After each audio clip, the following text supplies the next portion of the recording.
இது ஒரு குழந்தை இயேசு அரசாங்கம் என்று மாலதி அவர்கள் சொன்னதால் இந்த குழந்தை இயேசுவுக்கு கூடுதலாக சில ஆலோசனைகளை சொல்ல விரும்புகிறேன். 1996 திராவிட முன்னேற்ற கழக அரசு தேர்ந்தெடுக்கப்பட்டது செல்வி ஜெயலலிதா மற்றும் அதிமுக ஆட்சியின் மீது சுமத்தப்பட்ட ஏராளமான ஊழல் குற்றச்சாட்டுகளால். ஆட்சிக்கு வந்ததும் அன்றைய முதல்வர் கருணாநிதி செய்த முதல் வேலை லஞ்ச ஒழிப்புத்துறையில் 2 புதிய பிரிவுகளை உருவாக்கினார். சிறப்பு புலனாய்வு குழு 1, சிறப்பு புலனாய்வு குழு 2. அந்த சிறப்பு புலனாய்வு குழு 1ஓட வேலை செல்வி ஜெயலலிதா மீதான ஊழல் குற்றச்சாட்டுகளை மட்டும் விசாரிப்பது. 20 கேஸ் இருந்துச்சு. சிறப்பு புலனாய்வு குழு 2இன் வேலை ஜெயலலிதா அல்லாத அத்தனை குற்றச்சாட்டுகளும் அந்த பிரிவில் விசாரிப்பு. புதிய பணியிடங்கள் தோற்றுவிக்கப்பட்டன.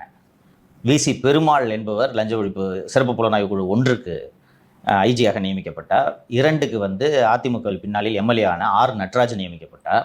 2 பிரிவுகளிலும் நான் பணியாற்றியிருக்கிறேன்.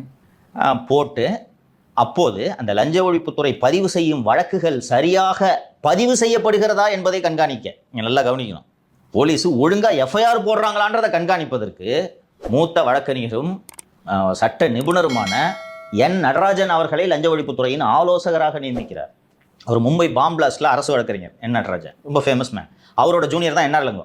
ஸோ லஞ்ச ஒழிப்புத்துறையில் எஃப்ஐஆர் போடும்போதே அவங்ககிட்ட போயிட்டு சார் இது கரெக்டாக, ஏன்னா அந்த எஃப்ஐஆர் தான் அடிப்படை டாக்குமெண்ட்டு. நாளைக்கு கோர்ட்டுக்கு ட்ரையலுக்கு போகும்போது இதில் சிக்கல் வந்துடக்கூடாதுன்றதுக்காக அவங்கள கன்சல்ட் பண்ணிவிட்டு 96 லஞ்ச ஒழிப்புத்துறை பதிவு செய்த வழக்கு தான் 18 ஆண்டுகள் கழித்து செல்வி ஜெயலலிதாவை சிறைக்கு அனுப்பியது. கருணாநிதி அதோடு நிறுத்தவில்லை. வழக்கமான நீதிமன்றங்களில் இந்த விசாரணை நடைபெற்றால் குறைந்தது 25 ஆண்டுகளுக்கு இழுத்தடிப்பார்கள் என்று இந்த வழக்குகளை விசாரிப்பதற்கென்று 3 சிறப்பு நீதிமன்றங்களை நியமித்தார், உருவாக்கினார். அந்த சிறப்பு நீதிமன்றங்களுக்கு எதிராக ஜெயலலிதா உச்சநீதிமன்றம் வரை சென்று உச்சநீதிமன்றம் சிறப்பு நீதிமன்றங்களை நியமிக்க ஒரு மாநில அரசுக்கு அதிகாரம் இருக்கிறது என்று சொல்லியது. இப்போ அந்த சிக்கல் கூட இல்லைன்னு நினைக்கிறேன். ஏன்னா எம்எல்ஏ எம்பிக்களின் தொடர்பான வழக்கை விசாரிக்கிறதுக்கு தனி கோர்ட்டு போட்டுட்டாங்க. 5 வருஷத்துக்கு மேலே இழுக்கவே முடியாத அளவுக்கு உச்சநீதிமன்றம் இறுக்கி விட்டது. இந்த ஸ்பெஷல் கோர்ட்டு, இந்த சிறப்பு புலனாய்வு குழுவோட விசாரணைலாம் எப்படி நடக்கும்ன்றத முதல்வர் திரு விஜய் அவர்களுக்கு தெரியாவிட்டால் அவருடைய அமைச்சர் திரு செங்கோட்டையனை கேட்டாலே சொல்லுவார். ஏன்னா அவரே அதில் தண்டிக்கப்பட்டவர். பஞ்சாயத்துகளுக்கு கலர் டிவி வாங்கினதுல தண்டிக்கப்பட்டவர் தான் செங்கோட்டையன். சொல்லுவார், ஆமாங்க டிரான்ஸ்போர்ட் வந்தேன், பஸ் வாங்கினதில் வேற ஒரு கேஸை போட்டு விட்டாங்கன்னு சொல்லுவார். ஏன் இதை முதல்வர் விஜய் அவர்கள் செய்ய வேண்டும்? விஜய் அவர்களே, மக்கள் உங்களுக்கு வாக்களித்தது உங்கள் மீது கொண்டுள்ள பிரியத்தை விட அதிகமாக திமுக மற்றும் அதிமுக ஆகிய 2 கட்சிகளின் மீது இருந்த கோபத்தின் காரணமாக. இதே மாதிரி தான் சார் திரு மு க ஸ்டாலின் அவர்கள் முதலமைச்சர் ஆனா நான் செல்வி ஜெயலலிதா எப்படி இறந்தாங்கன்னு கண்டுபிடிப்பேன்னு சொன்னாரு. கடைசி 5 வருஷமா கண்டே பிடிக்கல. அந்த கோபம் கூட அவர் தோற்றத்துக்கு ஒரு காரணமா இருக்கலாம். நீங்க கண்டினியூ பண்ணுங்க சார். குளத்தூர் கோமான இழுத்து விட்டு 4 அடி வாங்க வைக்கிறதுல உங்களுக்கு அவ்வளவு ஒரு சந்தோஷம். விஜய் அவர்கள் இந்த 2 கட்சிகளில் உள்ளவர்களும் செய்த தவறுகளை அம்பலப்படுத்துவதன் மூலமாக மக்களிடம் உண்மையான ஹீரோவாக உயர்வதற்கு வாய்ப்பு இருக்கிறது. அவருக்கு இதில் யாரையும் காப்பாற்ற வேண்டிய தேவையில்லை. இங்கே இன்னைக்கு அமைச்சர் பெருமக்களாக இருக்கக்கூடியவர்களின் திறனை பார்த்தெல்லாம் மக்கள் வாக்களிக்கவில்லை. பேர் சொல்ல விரும்பல, ஒரு தமிழகத்தில் ஒரு அமைச்சர் இருக்கார். இவனுக்காக ஓட்டு போட்டுவான் சார், இவன் எப்போ பார்த்தாலும் பாரில் குடிச்சிட்டு காசு கொடுக்காம தகராறு பண்ணுவான் சார், இவன் ரெஸ்டோ பாரில் தெரியாமல் ஓட்டு போட்டுட்டான் சார், நாங்கள் பாட்டு கண்ணை மூடிட்டு போய் விசிலில் குத்திட்டோம், இவன் மந்திரியான பிறகு தான் சார் தெரியுது, கையை கொண்டு போய் கருக்கணும் சார் இருக்கேன் சார். அது மாதிரி நிறைய தொகுதிகளில் ஃபீலிங்ஸில் இருக்காங்க. ஸோ ரொம்ப அதுக்குள்ளே போவேன். அதனால விஜய் அவர்களுக்காக விழுந்த வாக்குகள். ஸோ இது போல ஒரு சிறப்பு புலனாய்வு குழுவையோ 2 சிறப்பு புலனாய்வு குழுக்களையோ உருவாக்கி அந்த ஊழல் வழக்குகள் பதிவு செய்வதற்கென்று, அவர்களை வழிநடத்துவதற்கென்று ஒரு மூத்த வழக்கறிஞரை நியமித்து, நல்ல அற்புதமான வழக்கறிஞர்கள் எல்லாம் அரசு வழக்கறிஞர்களாக உயர்நீதிமன்றத்தில் நியமித்திருக்கிறார்கள். ஒரு பிபி மிஸ்டர் ஜான் சத்தியனே, ஏன்னா பட் ஒர்க்லோடு அவருக்கு ஹெவியாக இருக்கும். அது மாதிரி நல்ல அருண் அன்புமணி இருக்காரு, அவரை நியமிக்கலாம். கரெக்டாக கைடு பண்ணுவாங்க.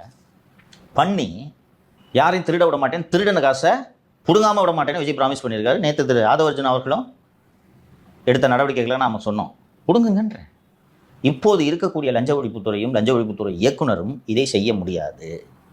ஏன்னா ஏற்கனவே ஏவவேலு வீட்டுக்கு சர்ச்சுக்கு வர்றதுக்கு முன்னாடியே அவருக்கு தகவல் போயிடுச்சு.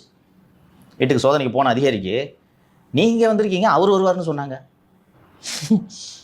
அன்று மாலை ஏதோ ஒரு 45 லட்ச ரூபாய் எங்கேயோ சீஸ் பண்ணியிருக்காங்க. அதை வேலு சொன்னார், ஞாபகம் இருக்கா? என் வீட்டிலேருந்து 10 பைசா எடுக்கலன்ட்டு. ஏன்னா முன்னாடியே தெரிஞ்சதுனால 10 பைசா கூட இல்லாமல் தொடச்சி வச்சிட்டாரு சார். அதே போன்று ஜூனியர் விடனில் ஒரு நியூஸ் வந்துச்சு, சேகர்பாபு அவர்கள் வீட்லையும் சோதனை நடத்த இருந்துச்சு. ஆனால் முன்கட்டியே தகவல்கள் கசிஞ்சனால சோதனை நிறுத்தப்பட்டுச்சு அப்படின்னு. நல்ல அதிகாரியை போட்டால் இப்போது எனக்கு வேலு நியூஸ் எனக்கு கன்ஃபார்மாக தெரியும், சேகர்பாபு நியூஸு ஜூனியர் விடனில் வந்துருந்துச்சு. அது சரியா இல்லையான்றது வெரிஃபை பண்ணாமல் எனக்கு சொல்ல முடியாது. ஆனால் சரியாக இருக்கிறதுக்கான வாய்ப்புகள் அதிகம் இருக்குன்ட்டு தானே நமக்கு தோணுது. ஏன்னா இவங்க 2 பேரும் ஜிடி தோஸ்து. இன்னொன்று அவங்களும் 100 ஆண்டு காலம் இருக்கிற ஒரு பத்திரிகை தான், கன்ஃபார்ம் இல்லாம போட மாட்டாங்க. அதை குறைச்சி மதிப்பு இல்லை. நான் பர்சனலா வெரிஃபை பண்ணல அப்படின்றதுக்காக சொல்றேன். பத்திரிகையில ஜூனியர் விகடன்ல அந்த மாதிரி செய்தி, தப்பான செய்திகளை விசாரிக்காமல் போடக்கூடியவர்கள் அல்ல. ஆனா இது எனக்கு பர்சனலா தெரியும், வேலு மேட்டர் எனக்கு பர்சனலா தெரியும், அது எனக்கு பர்சனலா தெரியாதுன்னு சொல்றேன். நான் அந்த செய்தி குறைக்கல நான். ஸோ இப்படி வருது நியூஸ் இல்லையா? எதுக்கு இப்படி ஒரு ஆளை கொண்டு போய் அங்கே இயக்குனராக போடுவானே? ஐயோ இந்த சோதனை தகவல் போயிடுச்சா, அந்த சோதனை தகவல் போயிடுச்சான்னு சந்தேகப்படுவானே. திரு வெங்கட்ராமன் அவர்களை, டிஜிபி திரு வெங்கட்ராமன் அவர்களை தீயணைப்புத்துறை இயக்குநராக நியமித்திருக்கிறார்கள். அவர் லஞ்ச ஒழிப்புத்துறையில் இணை இயக்குநராக இருந்தவர், சிபிஐயில் பணியாற்றியவர், ஊழல் தடுப்பு பணியில் நிபுணத்துவம் பெற்றவர். அண்ட் அந்த 96 இந்த இதெல்லாம் நடந்துச்சுன்னு நான் சொன்னேன்ல, அப்போது ஆர்கே ராகவனை லஞ்ச ஒழிப்புத்துறை இயக்குநராக 5 ஆண்டுகள் வைத்திருந்தார் கருணாநிதி. 3 ஆண்டுகள்னு நினைக்கிறேன். அப்புறம் அவர் சிபிஐ டைரக்டர் ஆகிட்டார். ஜெயலலிதா வழக்குகள் இதுதான் உச்சநீதிமன்றம் வரைக்கும் போய் தண்டனை கன்ஃபார்ம் ஆச்சு. இது கொடைக்கானலில் ஹோட்டல் கட்டின வழக்கு, பிளசன்ட் ஸ்டே ஹோட்டல் வழக்கு, டான்சி வழக்கு சிபிசிஐடி விசாரிச்சாங்க. இது மாதிரி பல வழக்குகள். இதுக்கு தான் உங்களுக்கு ஓட்டு போட்டாங்க ஜனங்கன்றேன். விஜய் அவர்களுக்கு ஓட்டு போட்டது 2 பேரும் பிடிக்கலன்ட்டு ஓட்டு போட்டாங்கன்னா 2 பேரும் ஏன் பிடிக்கல? இவங்க திருடுனது சகிச்சு கொள்ள முடியாத அளவுக்கு போய்விட்டதுன்றதுக்காக தான் ஓட்டு போட்டாங்க. அப்போது விசாரிங்க. தீய சக்தின்னு சொல்றீங்க. தீய சக்தி திருட்டு சக்தியாக திருடியவற்றை நீங்கள் திருப்பி பெற வேண்டாமா?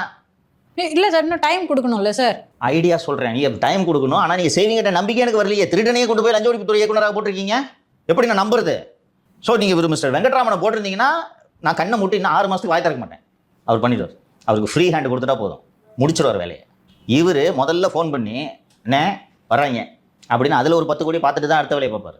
தம்பி தமாஷ்க்கு சொல்ல சார் 10 கோடி கொடுக்க மாட்டாரு, கொடுப்பார் சார். இன்னொன்று, இந்த வழக்குகள் நீதிமன்றத்தில் தண்டனையில் முடியுமான்றதுக்கு எந்த உத்தரவாதமும் இல்லை. ஃபர்ஸ்ட் அருண் லஞ்ச ஒழிப்புத்துறையில் வேலை செய்தது கிடையாது. ஆன்டி கரப்ஷன் வேலைன்னா என்னன்னே தெரியாது. லஞ்சம் வாங்குவதற்கு மட்டும்தான் அவருக்கு நன்றாக தெரியும். அப்படிப்பட்ட ஆளுக்கு லஞ்சம் வாங்குறத பிடிக்கிற வேலையை கொண்டு போய் கொடுத்தா எப்படியா செய்ய முடியும்? அவருக்கு தெரிந்ததெல்லாம் ரவுடிகளுக்கு புரியும் மொழியில். சார் அதுதான் சார் சொல்றாங்க, திருடன் கையிலேயே சாவியை கொடுத்தா அப்படி ஒரு லாஜிக். திருடனோட கூட்டு சேர்ந்து கொள்வார். நீங்க சொல்ற எந்த மொக்க லாஜிக் இது? ஆன்டி கரப்ஷன் ஒர்க் ஒரு ஸ்பெஷலைஸ்ட் ஒர்க்குமா? லாண்ட் ஒர்க்கை எல்லாரும் பார்த்துடலாம், ஓகேவா? நீங்கள் யூனிஃபார்ம் போட்டு கையில் லத்தி எடுத்தீங்கன்னா நீங்கள் லாண்ட் ஆர்டர் ஆஃபீஸர், கரெக்டாக? ஆன்டி கரப்ஷன் ஒர்க்குக்கு அந்த சொத்து குவிப்பு வழக்கெல்லாம் போடுறதுக்கு ஒரு நிபுணத்துவம் வேண்டும், அதற்கென்று ஒரு பிரத்யேக திறன் வேண்டும். அது இவர்கிட்ட இல்லை. ஸோ இதை செய்ய வேண்டியது முதல்வர் திரு விஜய் அவர்களின் கடமை என்று நான் நினைக்கிறேன். அதைத்தான் எதிர்பார்க்குறாங்க. நீங்கள் யாரையும் காப்பாற்றணுன்ற அவசியம் உங்களுக்கு இல்லை. இப்போ நீங்கள் எடப்பாடி பழனிசாமி ஆட்சிக்கு வந்திருந்தாருன்னா ஏற்கனவே அவர் ரகசிய கூட்டணியில் இருந்ததுனால ஒரு திமுக மந்திரி தண்டிக்கப்பட்டிருக்க மாட்டார். ஆனால் நீங்கள் அப்படி இருக்க மாட்டீங்கன்னு நான் நம்புகிறேன், மக்கள் நம்புகிறாங்க. அந்த எதிர்பார்ப்பை நிறைவேற்றுங்க. அவரும் அப்படி செய்யணும்னு தான் நினைக்கிறாரு போல இருக்கு. அதுக்கு என்னெல்லாம் தடை இருக்குதோ இதெல்லாம் தடை அப்படின்றத நம்ம உணர்த்துறோம். இதெல்லாம் கடந்து இதை நீங்கள் செஞ்சீங்கன்னா வரலாற்றில் உங்கள் பெயர் எழுதப்படும். அரசியலும் ஹீரோவா நின்றுவார். ஜெயலலிதா தண்டிக்கப்பட்ட அந்த வழக்கு 96 திமுக ஆட்சியில் போடப்பட்ட வழக்கு தானே. இன்னைக்கு நல்லமன் ஆயிடுன்ற ஒரு ஆள் உங்களுக்குலாம் நல்லமன் யாருன்னு தெரியாது, பேசுகிறோம்ல, அந்த பேர் கேள்விப்படுறீங்கல்ல. அது போன்ற ஒரு வரலாற்றை திரு விஜய் அவர்கள் படைக்க வேண்டும். அதுக்கு பதிலாக குட்கா வித்தவங்கெல்லாம் கொண்டு போய் கட்சியில் சேர்த்தீங்கன்னா வரலாற்றில் எப்படி எழுதப்படுவீர்கள் என்பதை புரிந்து கொள்வீர்கள். அவ்வளோதான். அது சேர்த்ததுக்கு தான் கனிமொழி அவர்கள் வேற ஒரு கருத்து சொல்லியிருக்காங்க. அதனால வாசிக்கிறேன் sir. Tamil Nadu model washing machine வடக்கில் பாஜக பயன்படுத்தி வந்ததை போன்றே வாஷிங் மிஷின் ஒன்று தற்போது தமிழகத்தில் வந்துவிட்டது என்று கேள்விப்பட்டேன். இந்த புது தமிழ்நாடு மாடல் மிஷின் குட்கா கரைகளை கூட நீக்கும் என்று சொல்கின்றனரே, உண்மையா அப்படின்னு சொல்லியிருக்காங்க. என்ன சார் மீன் பண்றாங்க? ரொம்ப புத்திசாலித்தனமா பேசுறதா உங்களுக்கு நினைப்பு. சி விஜயபாஸ்கரை சேர்த்துட்டாங்களாம், அதனால அதை சுட்டி காட்டுறாங்களாம். இதெல்லாம் பேசுறதுக்கு திமுக இருக்கிற ஒருத்தருக்கு கூட தகுதி இல்லை. திமுக இருக்கிற பாதி மந்திரி ஏடிஎம்கேல வந்தவங்க தானே. செந்தில் பாலாஜி அவர்களை பற்றி கலைஞர் கருணாநிதி விரிவாக அறிக்கை வெளியிட்டிருக்கிறார். முக ஸ்டாலின் மேடையில் பேசினார். அவரை மாதிரி கொள்ளதாரம் யாரும் கிடையாது. கரூரில் பேசினாரா? நீங்கள் வாஷ் பண்ணி சேர்த்துக்கல? வாஷ் பண்ணி சேர்த்துக்கிட்டது இல்லாமல் நம்பர் 2 ஆக்குனீங்களா இல்லையா? வாஷ் பண்ணி சேர்த்துக்கிட்டது வேறு. இருப்பதிலேயே வருமானம் அதிகம் உள்ள டாஸ்மாக் மற்றும் மின்சாரத்துறை அவரிடம் கொடுத்தீர்களா இல்லையா? நீங்கள் பேசலாமா? ஆனால் இப்படி நீங்கள் இன்றைக்கி எதிர்கட்சியாக இருக்கிறீங்கன்றதுக்காக எந்த விமர்சனம் வச்சாலும் மக்கள் கண்டுக்காமல் கடந்து போயிடுவாங்க. கரெக்டுங்க, இவங்க பேசுறது நினச்சிருவாங்கன்னு உங்களுக்கு இன்னும் நினைப்பு இருக்கு பாருங்க. தோத்தும் புத்தி வரல. எதையாவது பேசணுமேன்றதுக்காக இப்படி ஒரு விமர்சனங்களை எல்லாம் வைத்துக் கொண்டிருந்தால் மக்களிடம் அம்பலப்படுவீர்கள். ஒரு எதிர்கட்சியை எதையாவது பேசிதானே சார் ஆகணும். எதாவது பேசணுங்க. இதை பேசுறதுக்கு உங்களுக்கு துளியும் தகுதி இல்லையே. அப்போது சட்டத்துறை அமைச்சராக இருந்த ரகுபதி மீது சொத்து குவிப்பு வழக்கு உச்சநீதிமன்றத்தில் நிலுவையில் இருந்துச்சு. அவர் தான் நீங்கள் சட்டத்துறை அமைச்சராக்குறீங்க. கேட் காலிங் கேட்டில் பிளாக் அப்படின்றீங்களா? அது பாட் காலிங் தி கெட்டில் பிளாக்மா. சரி சார். தமிழ்ல ஈயத்தை பார்த்து பித்தளை இழிச்சு தான்ட்டு ஒரு படமே இருக்குல்ல, அதை சொல்லிட்டு போங்க. ஏன் இவ்வளவு கஷ்டப்படுறீங்க? நீங்க டைப் பண்ணுங்க. பாத்துக்க சார். முன்னாடி நீங்க பிரஸ் மீட் கொடுக்குறப்ப சொல்லியிருந்தீங்க, விஜய் அவர்கள் முதலமைச்சரா பொறுப்பேற்று இருந்தோடனே கரூருக்கு போயிருக்கணும், அந்த கரூர் சம்பவத்தில் இறந்த மக்களை போய் சந்திச்சிருக்கணும்னு சொன்னீங்க. ஜூலை 10ஆம் தேதி விஜய் அவர்கள் கரூருக்கு போறாரா சார்? நேற்று அந்த இணைப்பு விழாவிலேயே அந்த அறிவிப்பு வந்தது. மகிழ்ச்சி எனக்கு. இதுதான் முறை, இதுதான் மரியாதை. அவங்கள போய் அந்த இடத்துல சந்திச்சு ஆறுதல் சொல்றது தான் முறை. பழைய அரசு பாதுகாப்பு கொடுக்கல, அது இதெல்லாம் சொல்லிட்டு மாவலிபுரத்துக்கு அவங்களெல்லாம் வர வச்சு ஒரு ரூம்குள்ளே பேசுகிறதெல்லாம் முறையற்ற செயல். சரி, ஏதோ திமுக ஆட்சி அப்போ ஏதோ பாதுகாப்பு இல்லைன்ட்டு குறைபாடுகள் இருந்தது என்று உள்ளபடியே அவர்கள் அதை செய்ய முடியாமல் இருந்திருக்கலாம். ஆட்சிக்கு வந்த உடனே செய்யணும் அப்படின்ட்டு இல்லை சார், ஆலோசனைகளை கன்சிடர் பண்ணுறாங்க சார். அந்த I am fine, I am ஹாப்பின்னு தானே சொல்கிறேன் நான். நல்ல விஷயம். அப்போ வேற கேள்விக்கு போயிடலாம் சார். ரைட், போங்க சார். நேற்று நடந்த அந்த இணைப்பு விழா நிகழ்ச்சியில் அருண்ராஜ் அவர்களும் ஆதவர்ஜன் அவர்களும் சொல்லியிருக்காங்க, விரைவில் திமுக அதிமுக இணைப்பு விழா நடக்க போதாங்க. அது விழாவாக நடக்குமா என்பதெல்லாம் சொல்ல முடியாது உறுதியாக. இணைந்து பணியாற்றுகிறார்கள் என்பதை உறுதியாக சொல்ல முடியும். இப்போதும் சேர்ந்து பணியாற்றி கொண்டிருக்கிறார்கள். நேற்றைக்கு இருவரும் இணைந்து எப்படி ஆட்சி அமைக்க முயற்சி செய்தார்கள் என்பதை நான் விரிவாக சொன்னேன். நேற்று அந்த எம்எல்ஏக்களை, தாவேகா எம்எல்ஏக்களை விலைக்கு வாங்கக்கூடிய அந்த வழக்கு தொடர்பாக அதிமுகவை சேர்ந்த ஸ்ரீனிவாசன் என்ற ஒருவரை கைது செய்திருக்கிறார்கள் என்ற செய்தியை பார்த்துருப்பீங்க நீங்கள். எடப்பாடி பழனிசாமிக்கு உள்ளபடியே அறிவில்லையா என்று எனக்கு சந்தேகமாக இருக்கிறது. இப்போவும் சிஎம் இல்லை நம்புறாருப்பா. அது எப்படி சார்? அதிமுக எம்எல்ஏக்கள் தான் ஒவ்வொருத்தராக ராஜினாமா பண்ணிட்டு இருக்காங்களே. கூட ஒரு 10 அடிமை இருக்குது. தாவேக எம்எல்ஏக்களை எல்லாம் விலைக்கு வாங்கி நம்பிக்கை வாக்கெடுப்பில் 6 மாதங்கள் கழித்து வாக்களிக்க வைத்து, ஏற்கனவே ஒரு அரேஞ்ச்மெண்ட் இருந்துச்சுல்ல திமுக ஆதரவோடு ஆட்சி அமைப்பதுன்னு, அது இன்னும் நடக்கும்னு நம்புகிறார். இதற்கு புதுடில்லியின் ஆசி இருக்கிறது என்றும் நம்புகிறார். இங்கே நம்ம அண்ணன் நயினா நாகேந்திரன் மற்றும் சில வினோஜ் இவர்களெல்லாம் தாவேக அரசு மீது வைக்கும் விமர்சனங்களை பார்த்துவிட்டு டிவிகே கவர்மெண்ட் மேலே செம்ம கோவத்தில் இருக்குது பிஜேபி. சீக்கிரம் கவுத்துருவாங்க. நம்ம சிஎம் அதான் உள்துறை அமைச்சரே பலமுறை நம்மளை அழைச்சி பேசியிருக்காரு, அதனால் இப்போ சிஎம் ஆக்கிடுவார் அப்படின்னு உள்ளபடியே நம்பி செந்தில் பாலாஜி கூட சேர்ந்து வேலை செஞ்சுட்டு இருக்காருயா. எம்ஆர் விஜயபாஸ்கர், சி விஜயபாஸ்கர்லாம் எங்கே யார் விட்டாலும் போவார், அதை விட்டுருங்க, விரிவாக பேச விரும்பல. எம்ஆர் விஜயபாஸ்கர் அங்கே போனதுக்கு முக்கியமான காரணம் எடப்பாடி பழனிசாமி செந்தில் பாலாஜியோட கரம் போர்த்தது. கிட்டத்தட்ட 15 வருஷமாக செந்தில் பாலாஜியோட மல்லு கட்டிகிட்டு இருக்காரு எம்ஆர்வி. எல்லாருக்கும் தெரியும். இறுதியில் வெற்றியும் பெற்று விட்டார். கரூர் மாவட்டத்தை விட்டே செந்தில் பாலாஜியை கோவை மாவட்டத்துக்கு செல்ல வைத்தார். இப்போ போய் நீ கை கோர்த்து எதிரியை நீங்கள் வலுப்படுத்துனீங்கன்னா, அண்ட் இப்போது எம்ஆர் விஜயபாஸ்கர் என் பணத்தை திருடிட்டாருன்னு வேற ஊர் பூரா பரப்பிட்டு இருக்காரு எடப்பாடி. நீங்கள் திருடலையா? அம்மையார் சசிகலாவின் படத்தை நீங்கள் திருடவில்லை? பண மதிப்பிழப்பு சமயத்தில் சில 1000 கோடிகள் இருந்தன போயஸ் தோட்டத்தில். அதை எடுத்து மாற்றுறதுனா கொடுத்துட்டு புது நோட்டெலாம் வாங்க முடியாதுல்ல. அந்த பழைய நோட்டை கொண்டு போய் கொடுத்து கொங்கு மண்டலத்தில் ஒரு காகித தயாரிப்பு ஆலை, அம்மா நான் இந்த ஆலையை வாங்கிட்டேன் அந்த பணத்தை வச்சுன்னு சொல்லி எடுத்துக்கிட்டாரு. சின்னம்மா எப்படி இந்த கரும்பு சர்க்கரை ஆலை வாங்கினாங்களோ அது மாதிரி. அதே தான். இது மாதிரி பல ப்ராப்பர்ட்டிஸ் வாங்கினாங்க. இங்கே பெரம்பூரில் சத்தியம் தேட்டர் இருக்கிற ப்ராப்பர்ட்டிலாம் அந்த மாதிரி வாங்கினது தான். அதை வாங்கி அப்படியே எடுத்துக்கிட்டாரு. நீங்கள் எடுக்கல. ஆக்சுவலி எம்ஆர் விஜயபாஸ்கர் அதெல்லாம் பண்ணலை. இதனால தான் இவர் போனார். இப்போதும் இந்த ஆட்சி கவிழ்ந்து விடும், நான் முதலமைச்சராக போகிறோன்னு உள்ளபடியே நம்புறாரு. அதனால தான் ஏடிஎம்கேலேருந்து யார் வெளியில் போனாலும் அவர் கவலை இல்லை, தெரியுதா? ஆமாம் சார். ஆனால் தொடர்ந்து வெளியே போகிறவங்களாம் அதிமுக திமுக கூட்டணி அமைச்சனால தான் நாங்கள் வெளியே போகிறோம்னு சொல்கிறாங்க. ஆனால் இபிஎஸ் அதை பெருமாப்பா போய் சொல்கிறாங்க. இன்னைக்கு அக்ரி கிருஷ்ணமூர்த்தி அவர்கள் கூட சொல்கிறாங்க, உங்களால் நிரூபிக்க முடியுமா அதிமுக திமுக கூட்டணி பேச்சுவார்த்தை நடந்துச்சுன்னு சொல்லிட்டு அப்படின்றாரு. கைப்புண்ணுக்கு கண்ணாடி எதற்குட்டு தமிழில் ஒரு பழமொழி இருக்குது. இவங்க பேரம் பேசினாங்களா இல்லையான்றது நமக்கு தெரியாது, உங்களுக்கு தெரியாது, யாருக்கும் தெரியாது.